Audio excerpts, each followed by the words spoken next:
Alright, hello once again everyone, it is I, LVG, back with yet another Monsters of Etheria tutorial. How long has it been?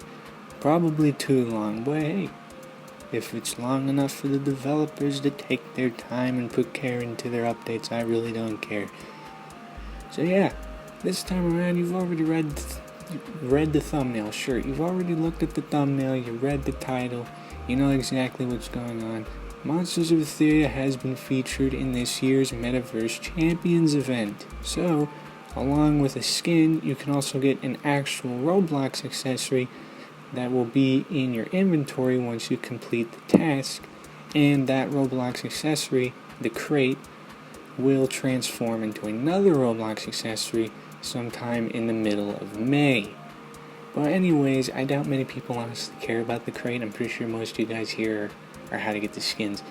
But yeah, these skins are for Crimortar, Kitsakura, Magmarva, Cachick, clipping off of the camera, and Phytotitan.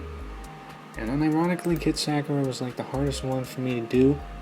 Not Phytotitan, but the little fox. So let's just start off with the one that most people are probably interested in, is Cachick's skin.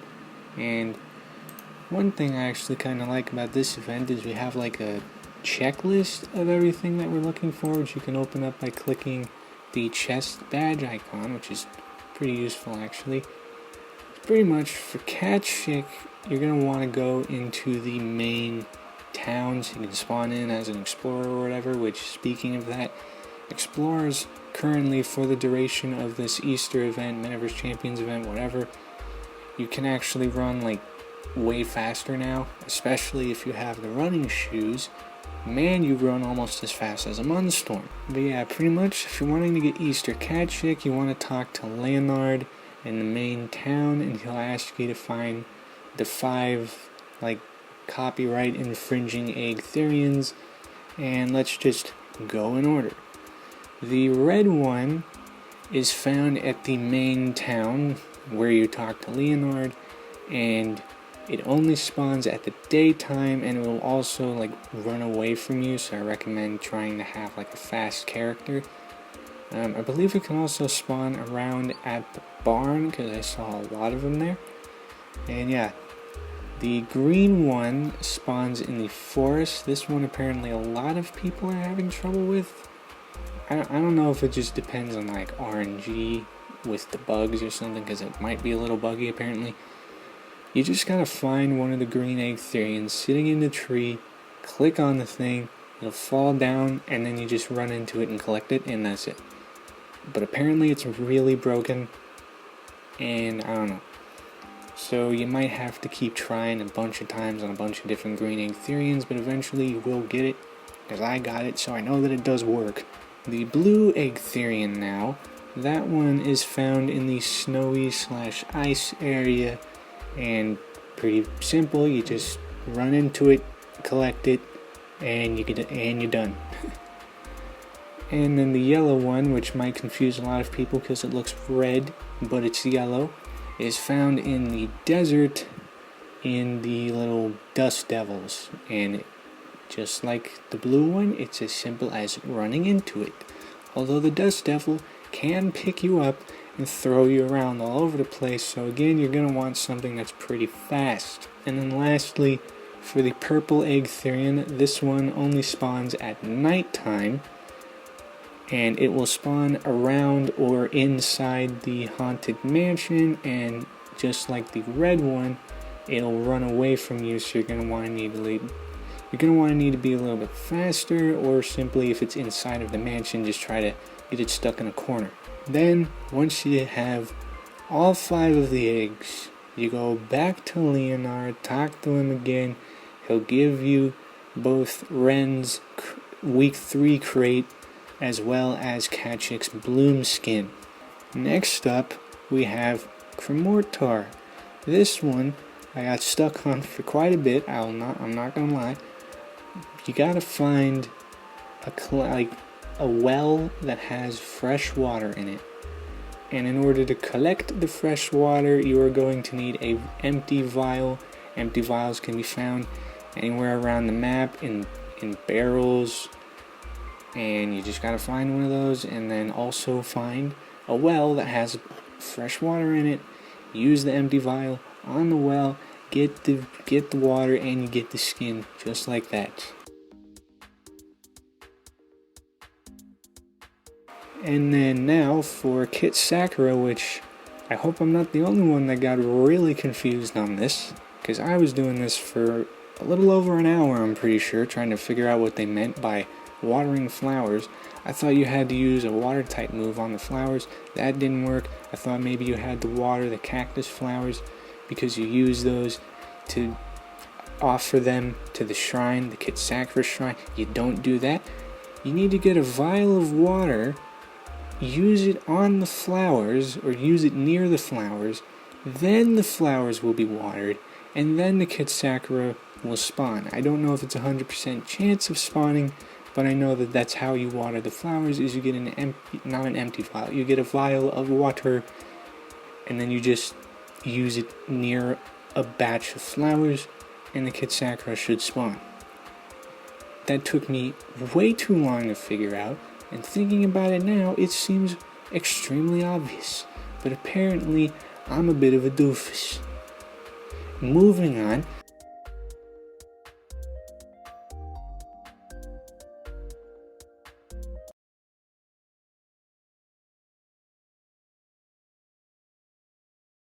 Next up is Magmarva. This one was a little tricky for me. What you have to do is you need to take down one of the Stingferno nests, I believe. Magmarva nests. It's a nest from one of the Eggtherians. And then you'll be inflicted with the swarmed status.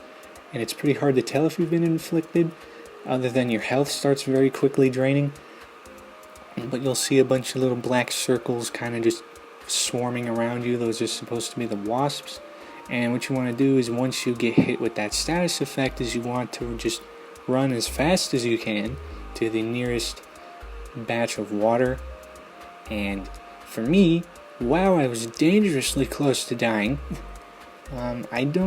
You could do the same spot that I did in the camp, because that water, it was pretty close. You might also be able to get away with going to the water at the Kitsakura shrine. I don't really know. I would just really recommend just experimenting with that, see which one seems to work the fastest for you, and hopefully, you can get that one done, because that one was way too close. I feel like I didn't even get it. I had like 1 HP left pretty much. But yeah, that's how you get Magmarva. And last but not least is the Bloom Phytotitan, which, man, I was lucky with this one. And by lucky, I was not lucky at all. I just was sitting there in the forest waiting for it to spawn as a Faravel, and then I just found it and I ran into it, and I called it a day. And then a lot of people in the chat got angry because I was a Faravel. And admittedly, yeah, that makes sense. But yeah, just like normal Phytotitan, it'll spawn in the forest, and I think it spawns pretty much every single time a legendary spawns. So just wait for it to spawn in the forest, try to find it before other people do it, and you get the skin. It's as simple as that. And then, with that being said, you got all the skins, all the eggs, you got Wren's treasure chest, which probably don't even care about. Maybe you do, I don't know. Maybe there's like 5 people watching this that are actually looking on how to get the chest. I don't know. But anyways, now we move on to everyone's favorite part of the video that they totally don't just skip. This skin showcase. Let me get this checklist out of the way now. Here is Bloom Crimortar, which looks very nice. Pretty much, it kind of just looks like normal Crimortar, except the top of it is meant to resemble a lily pad sort of thing, I guess, like a pond. And then, of course, evolves into Outlanding, which, similar thing to Crimortar, it's kind of got like a pond up there.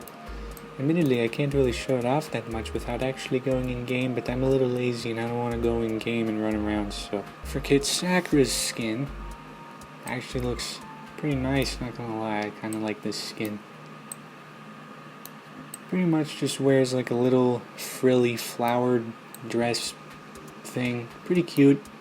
And then of course that can evolve into the Izune Rose and Violet forms. The Rose form is this elegant little, well, rose princess thing. Again, pretty darn cute. And then the Violet one is all depressing and sad. And of course it resembles a violet, I think. I don't remember. Anyways, yeah, I like the crown design. Like, you can honestly sell that as a UGC. Anyhow, for Magmarva's skin, it basically turns into a little bee thing. I don't know. Looks pretty cute though. And then Papugma turns into like a honey, like a hive, a honeycomb, not a honey, a hive, sure, with honey on top of it. Again, you know, keeping up with the bee theme. And then Stingferno just pretty much turns into more of a traditional yellow kind of wasp, I guess. Kind of just looks like normal Stingferno, but yellow. I'm not saying I hate it though, I actually kind of like the color scheme. And then Cachick's skin, which I actually will go in game for because the camera cuts off the entire face. Here we have Cachick's skin. I like the little egg design. It looks all hand painted. Pretty. I was about to say cute again, but I feel like I've already used enough of that word. Enough for this video to be called cringy. But anyways, here we have Bloom Hawkness. I forgot the name for a second there. Again, really like the color scheme. Very vibrant, very pastel. And then the last skin is Bloom Phytotitan, which I really don't want to go in game with because everyone's going to start chasing me. And yeah, kind of just looks like the normal Phytotitan except pink. Of course, the tree has now become like a sakura blossom tree. You got like, I assume this is supposed to be sakura petals that have fallen over onto the arm. It kind of looks like pink icing on a chocolate cake. And that is not a complaint, I like that. And yeah, that's pretty much all for this event. There's not, I don't know if there's going to be a part 2. They didn't bring up anything about a part 2. I'm pretty sure there's not going to be a part 2. Am I disappointed with that? Nah, not really. I mean, hey, if they want to just move on and try to work on to the next thing, that's fine, because let's be real, if this Easter event still drags on, it's going to look kind of weird. Like, I don't care if this Easter event came out in the middle of Christmas. Like, for a lot of people, there might be some people that legitimately think that this is really weird. Like, why is there an Easter event? Kind of like Tower Defense Simulator, and how I'm pretty sure that's still all Halloween themed. But anyways, I don't know why I'm talking about that. But yeah, that's the end of this video. And I'll see you again next time.